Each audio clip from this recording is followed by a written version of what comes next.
প্রায় 75% মানুষ মনে করে সে যখন কোথাও ফিনান্সিয়াল ইনভেস্টমেন্টে যায় তখন তার মূল্যায়ন থাকে তার কাছে সবথেকে বেশি, এবং সে তার সর্বোচ্চটা দিয়ে চেষ্টা করে এই ফিনান্সিয়াল ইনভেস্টমেন্টের যে ফাইনাল আউটপুট বা রেজাল্ট সেটা পাওয়ার জন্য।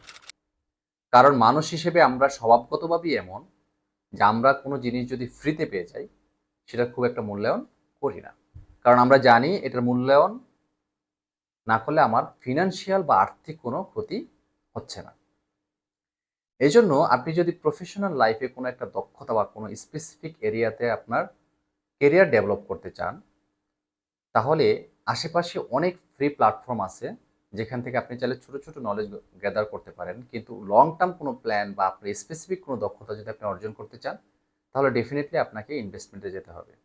অর্থাৎ আর্থিক আপনার যে ইনভেস্টমেন্ট সেটা আপনাকে করতে হবে। আদারওয়াইজ কিন্তু আপনি ওই বিষয়টাকে খুব একটা মূল্যায়ন করবেন না, এবং আপনার যে প্ল্যান বা আপনার যে ইচ্ছা বা আপনার যে গোল সেটা কিন্তু আপনি অর্জন করতে পারবেন।